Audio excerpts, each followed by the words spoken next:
So guys, আজকে আমি আমার ফ্যামিলি মেম্বারদের উপর একটা টেস্ট করব এটা জানার জন্য যে ওরা আমার উপর কতটা ট্রাস্ট করে। তো আমার এক হাতে রয়েছে বাদাম, এগুলো হচ্ছে পেস্তা বাদাম, আর এক হাতে রয়েছে 500 টাকার নোট। এই টেস্টে যে জিতবে সে পাবেই 500 টাকার নোটটা। তো চলো কি টেস্ট দিই সেটা দেখতে থাকো।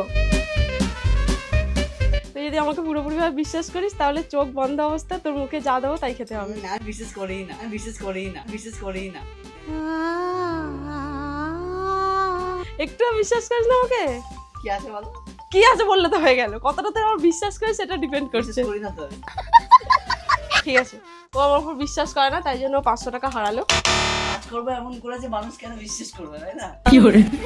ঠিক তো আমাকে বিশ্বাস করলো না। এবার হচ্ছে মায়ের কাছে যাবো, দেখি মা আমাকে বিশ্বাস করে কিনা। মা, তুমি আমাকে বিশ্বাস করো? আচ্ছা, তুমি যদি আমাকে বিশ্বাস করো তাহলে চোখ বন্ধ করে হাঁ করতে হবে, আমি যাই দেবো তোমাকে তাই খেতে হবে। আবার খাবার খারাপ খাবার। মা বিশ্বাস করেছে আমাকে, তাই জন্য হচ্ছে মা পেয়ে গেল এই পর করে 500 টাকার নোট। নিয়ে নিলাম, আর ফেরত দেবো না।